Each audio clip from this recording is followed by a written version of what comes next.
నమస్తే రమగారు. నమస్తే జయ. రమగారు, మనము పూజా మందిరంలో దేవుని యొక్క ప్రతిమలు పెట్టుకుంటాం, ఫొటోస్ అని, లేకపోతే చిన్న చిన్న విగ్రహాల రూపంలో పెట్టుకుంటాం. మట్టి విగ్రహాలు, రాగివి, కంచువి అట్లా పెట్టుకుంటాం కదా. వీటికి ఒక ఆర్డర్ ఉంటుందా? అంటే ఫస్ట్ ఈ విగ్రహం పెట్టుకోవాలి, వరుస క్రమం అట్లా ఏమన్నా ఉంటుందా రమగారు? అవన్నీ పర్సనల్ థింగ్స్. కానీ మరి మాకు చాలా సందేహాలు. ఎట్లా? పూజా మందిరాలు ఉండే అలవాటు ఉండాలి, పూజా విధానపు పద్ధతులు ఉండాలి. శైవులు శివారాధన చేసేవాళ్ళు వాళ్ళకు ఒక పద్ధతి, ఓకే, విష్ణువారాధన చేసేవాళ్ళు ఒక పద్ధతి, వాళ్ళదే. లింగధారులు, లింగాయతులు ఇలా కొన్ని పద్ధతులు వేరే, వాళ్ళది వాళ్ళ పద్ధతి. సాధారణంగా ఎవరైనా ఏదో పటాలు పెట్టుకుంటాం, విగ్రహాలు పెట్టుకుంటాం, బొమ్మలు పెట్టుకుంటాం. పాతకాలపు విధానాలు వేరు కదా. ఇప్పుడంతా మనం ఏంటంటే ఒక పూజ గది ఒక చక్కగా పెట్టుకోవటం, మన తాలూకు టేస్ట్, మన భక్తి, మన టేస్ట్, మన అభిరుచి ప్రతిబింబించేలాగానే పూజా మందిరాలు అవి ఇవి ఉంటున్నాయి. అవునవును కదా. ఈ మనం ఎక్కడికి వెళ్తే అక్కడి నుంచి ఓ ప్రతిమ తెచ్చి, ఓ ఫోటో తెచ్చి, మన ఫ్రెండ్స్ ఎవరో వెళ్తే వాళ్ళు కూడా తెచ్చి ఇవన్నీ అనుకుందాం, పెంచుకుంటాం అట్లా. అదే, వాళ్ళు ఇచ్చారు పెట్టుకుంటాం. కొన్నాళ్ళు వేయక అది పాత పడుతుంది, మనకే ప్లేస్ చాలదు, తీసేయటానికి భయం వేస్తుంది. ఆఖరికి వేప చెట్టు కూడా వేసేటప్పుడు వేపకొమ్మ, తీసేటప్పుడు అసిరెమ్మ అంటారు. తెలుసా, విన్నావా ఎప్పుడైనా? లేదండి. వేసేటప్పుడు ఏముంది, వేప చెట్టు ఉంటుందిలే అనుకుంటాం. వేప అంత చెట్టు అయింది, ఆ చెట్టు కొట్టేదాం, అయ్యి బాబాయ్ అమ్మవారు రా అంటారు. అసిరెమ్మ. వేయబోతే వేపకొమ్మే, అది వేసినాడు, తీసేటప్పుడు అసిరెమ్మ అవుతుంది. అది ఓకే, అమ్మతా లేదు అని తీయకూడదు కదా. ఇప్పుడు ఒక ప్రతిమ కొన్ని రోజులు పూజ చేసాం, అది భగ్నమైన, చిరిగిన, పగిలిన, పాడైన, పాతబడిన తీయాలంటే చచ్చే భయం వేస్తుంది. అవును. అందుకని ఎక్కడెక్కడి నుంచి వచ్చిన ప్రతిమలు, విశేషాలు అన్నీ చేర్చుకోవద్దు. మొదట సరిపడా మీకు అలవాటుగా ఏ దైవాన్ని పూజించుకుంటారో ఆ దైవం తాలూకు ప్రతిమలో, ఫోటోలో ఏవైనా పెట్టుకోండి. ఈ ప్రతిమా విశేషాలు అవి పెట్టడానికి కూడా లోహంతో చేసిన ప్రతిమలు, మట్టితో చేసిన ప్రతిమలు రకరకాలు ఉన్నాయి కదా. వెండి, బంగారు, కంచు, ఇత్తడి, పంచలోహాలవి ఇట్లా ప్రతిమలు పెట్టుకుంటారు. ఈ ప్రతిమ ఇంతకు మించి ఉండకూడదని ఒక పరిమాణం చెప్తారు. ఆ ప్రతిమ కూడా బోల్ ఉండకూడదు, హాలో ఉండకూడదు. హాలోగా ఉన్నది పనికిరాదని కొన్ని చోట్ల చెప్తారు. మనం ఎన్నని ఫాలో అవుతాం? నేను ఒకటి చెప్తా, ఆవిడెవరో అక్కయ్య ఇంకొక చెప్తారు, పెద్దక్కయ్య గారు, ఓ పెద్దమ్మ గారు ఇంకోటి చెప్తారు. వీళ్ళందరికీ మహాగురువు, మనమందరం ఫాలో అయ్యే మహానుభావులు ఇంకొకటి చెప్తారు. నీకొకటి బుద్ధిలో ఇంకొకటి ఉంటుంది, నీకు ఒక ఉత్సాహం ఉంటుంది, వాళ్ళు ఎవరింట్లోనో చూసి వస్తావు, అది పెట్టుకోవాలనిపిస్తుంది. అవును. అప్పుడు ఎవరిని ఫాలో అవ్వాలి తెలియదు, పెట్టుకున్నావు పోనీ. ఇవన్నీ సార్వజనీనమైన సంగతులమ్మా, ఎవరిని ఉద్దేశించినవి కాదు. ఎవరో వస్తారు, నా బొట్టు వాళ్ళే, అదేంటి అది అలా పెట్టుకున్నారు, ఇలా పెట్టుకోకూడదు కదా, ఇలా అవుతాయి అని చెప్తారు. నేనైతే ఎవరింట్లో చెప్పను జయ, చెప్తున్నా మాట వరుస. అలాగే ఏదో తోచక మాట్లాడే వాళ్ళే చెప్పేసరికల్లా ఆ ముందు రోజు ఆ వెనక రోజు ఏదైనా అయ్యిందనుకో, దాని మీదే లాగుతుంది, ఇది అక్కడికి కనెక్ట్ చేస్తూ ఉంటాం. అవును కదా. అవునండి. ఎప్పుడు కూడా ధర్మ సంబంధమైన వ్యవహారాలు ఒకటి నువ్వు గట్టిగా ఉండు, స్ట్రాంగ్, నా ఇష్టం, నాకు ఇదే ఇష్టం, నేను ఇలాగే చేస్తా, నాకు ఇదే నచ్చింది, నేను ఈ దేవుడినే పూజిస్తా, అది నా కృష్ణుడే ఇష్టం, ఇంతెత్తు కృష్ణ ప్రతిమే నేను పెట్టుకుంటా, నీ ఇష్టం. లేదా మా ఇంట్లో ఉంది, మా అమ్మమ్మ చేసింది, అమ్మ చేసింది, లేదా అత్తగారు చేశారు, అత్తగారు చేశారు, మేము ఇలాగే పెట్టుకుంటాం, అది కూడా నీ ఇష్టం. రెండో పాయింట్ కాదు, ఒక గురువు గారు వారు ఏది సెలవిస్తే అది పెట్టుకో. ఒక గురువు గారు ఒకటి నువ్వు, రెండోది నీ పురాతనమైన మీ ఇంట్లో పద్ధతి, లేదా ఒక గురూజీ, ఇలా పెట్టుకుని మీరు ఏవైనా పెట్టుకోవచ్చు, ఏ ఆర్డర్లో అయినా పెట్టుకోవచ్చు. సాధారణంగా ఏం చేస్తారు, లక్ష్మీ, సరస్వతి, వినాయకుడు ఉన్న పటం అందరిళ్లలోనూ ఉంటుంది, శ్రీరామ పట్టాభిషేకం అందరిళ్లలోనూ ఉంటుంది, నరసింహస్వామి ఇష్టం నరసింహస్వామిని పెట్టుకుంటారు, వెంకటేశ్వర స్వామి ఇష్టం వెంకటేశ్వర స్వామి ప్రతిమ పెట్టుకుంటారు. ప్రతిమ పెట్టుకోకపోతే పటం పెట్టుకుంటాం. మాకు కృష్ణుడు ఇష్టం, మాకు ఒక భుజి కృష్ణుడు. లక్ష్మీదేవి అందరిళ్లలోనూ లక్ష్మీదేవులు, మళ్ళీ వరలక్ష్మి వ్రతాలు, బంగారపు షాపులు వాళ్ళు రండి మీకు అవేవో ఇస్తామని పిలిచి కొన్ని దశాబ్దాలుగా అందరిళ్లలోనూ లక్ష్మీదేవులు ఉంటున్నారు. ప్రతిమలు కొనుక్కుని పెట్టుకుంటారు. పూజ చేయకూడదు, దీనికి హాలో ఉంది, చిల్లుంది, ఏకాండి ప్రతిమ, ఇది రాగిది, వెండిది, ఇత్తడిది, ఏవో ఆలోచిస్తాం. పూర్తిగా మీ మనసు.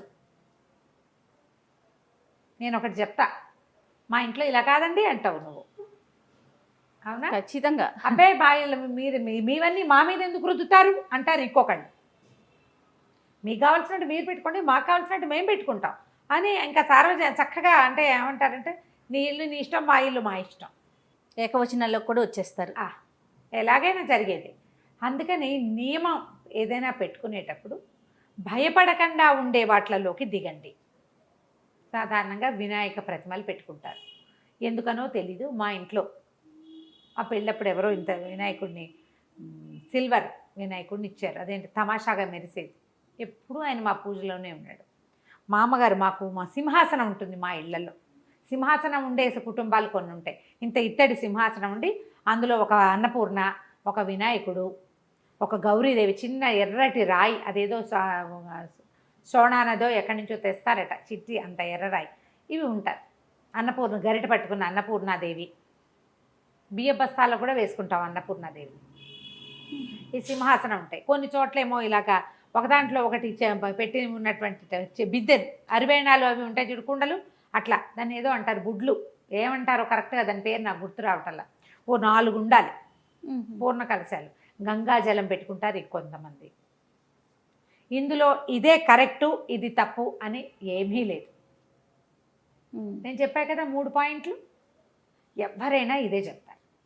సింహాసనంలో ఉండి ఆ వినాయకుడు ఉన్నాడు, ఈ తెల్ల వినాయకుడు ఈ వినాయకుడు కాకుండా నేను ఎప్పుడో ఆకుపచ్చ మన జేడు మరకత వినాయకుడు, ఎందుకు ఆయన ఆకర్షించాడు, ఒక చిన్న వినాయకుడిని తెచ్చిపెట్టుకున్నాం.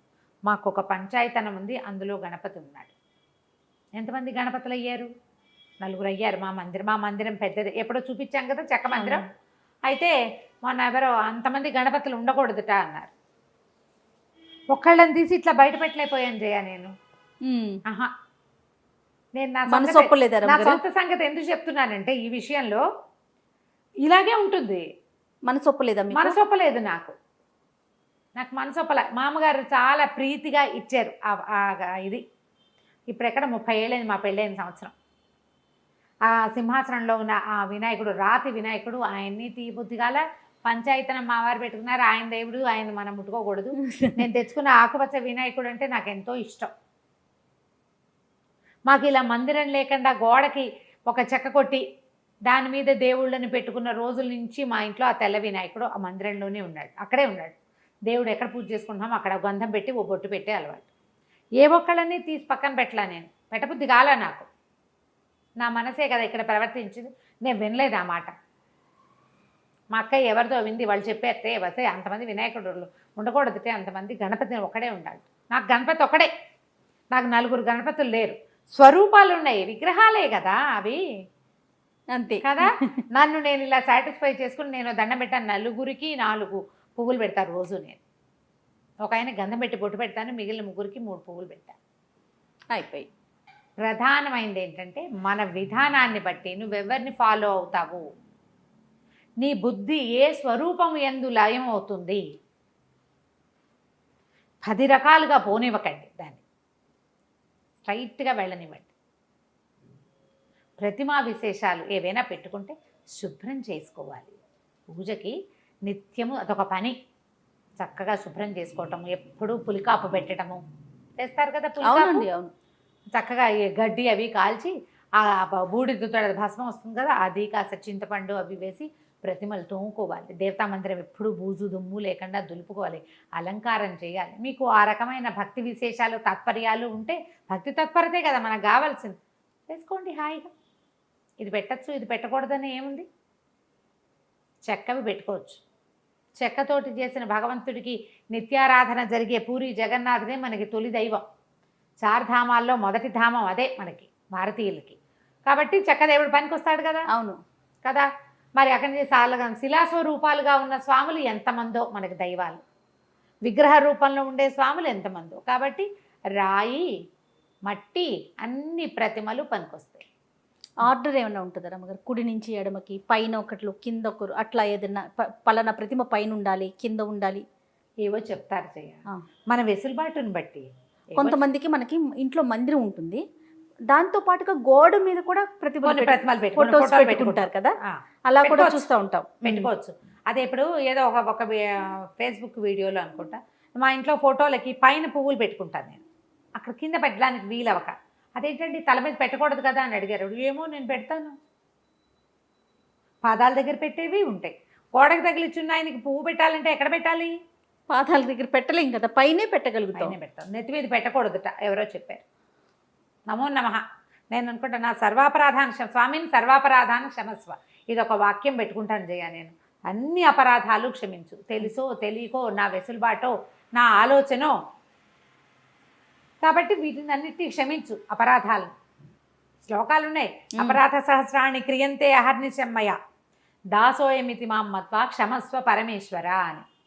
నేను నీ దాసుండని భావించి నన్ను క్షమించేసే. అపరాధ సహస్రాలు చేస్తాను, ఎవరినో విమర్శిస్తాం, ఎవరినో జడ్జి చేస్తాం, ఎవరినో ఏదో చేస్తాం, నీకే ఏదో చేయవలసిన దేవుడికి చెయ్యం, ఏదో చేసుకుని ముందు మనమే రుచి చూసేస్తాం. ఇది దేవుడు ఇచ్చాడని జ్ఞప్తుండదు మనకి, జ్ఞప్తి లేదు, ఏదో చేస్తాం ధ్యాసగా, హర్రే పొరపాటు చేశానే అనిపిస్తుంది. ఒక క్రియ ముందు గంధ పెట్టవలసిన చోట ముందు కుంకం పెట్టేస్తాం, ఏవో చేస్తాం, ఒక లైన్ ఉంది ఆర్డర్ ప్రకారం పోము. ఉపచారాలకి ఆర్డర్, దేవుళ్ళ అరేంజ్మెంట్కి ఆర్డర్ అనుకోకండి. ప్రతిమా విశేషాలు మీ ఆ వెసులుబాటుని బట్టి, మీ మందిరాన్ని బట్టి, మీ భక్తిని బట్టి పెట్టుకోవచ్చు. దాని మీద ఏం పెద్ద ఆలోచించదు. ఒక వినాయకుడు తొలి పూజలు అందుకుంటాడు, మనకు లెక్క కదా. అట్లా ఏదైనా ఒక మొదట చేసేటప్పుడు వినాయకుడికి దండం పెట్టుకుంటాం, ఓ వినాయక ప్రతిమ పెట్టుకోండి. లక్ష్మీ పూజ మనం చేసుకోవాల్సింది, లక్ష్మిని పెట్టుకోండి. మీకు విష్ణువు ఇష్టమో, శివుడి ఇష్టమో, మీకు ఏ ప్రతిమా విశేషం మీద ఆసక్తిగా ఉంటుందో పెట్టుకోండి. ఆ అర్చన చేసేటప్పుడు షోడశోపచారాలు ఒక లైన్ చెప్పబడ్డాయి కదా, ఆ లైన్ చేసుకోండి. టోటల్గా నాకు ఈ వీడియోలో అర్థమైంది ఏంటంటే రమ్మగారు, మీ ఇంట్లో ఎలాంటి ఆచారం ఉంటుందో, ఎలాంటి సాంప్రదాయం ఉంటుందో అది ఫాలో అవ్వండి, అంతేనా రమ్మగారు? లేదా మీ మనసుకి ఏది నచ్చితే అది, లేదా గురువు ఒక్క గురువు ఒక్కరు ఎప్పుడు కూడా, అంతేగాని ఆర్డర్ విషయం మీరు చెప్పట్లేదు. సంతోషం. అంతే కదా రమ్మగారు. మరి ఇప్పుడు మీది ఒక పద్ధతి, మాది ఒక పద్ధతి. నేను అదే చెప్తున్నా, మన సాయి వాళ్ళది ఒక పద్ధతి. పద్ధతి చెప్తే ఎలా కుదురుతుంది? అంతే కదా, నేను ఒక పద్ధతి. ఇప్పుడు మన ఇక్కడ ముగ్గురు ఉన్నాం, ముగ్గురిది 3 పద్ధతులు కదా. రైట్. నమస్తే రమ్మగారు. నమస్తే.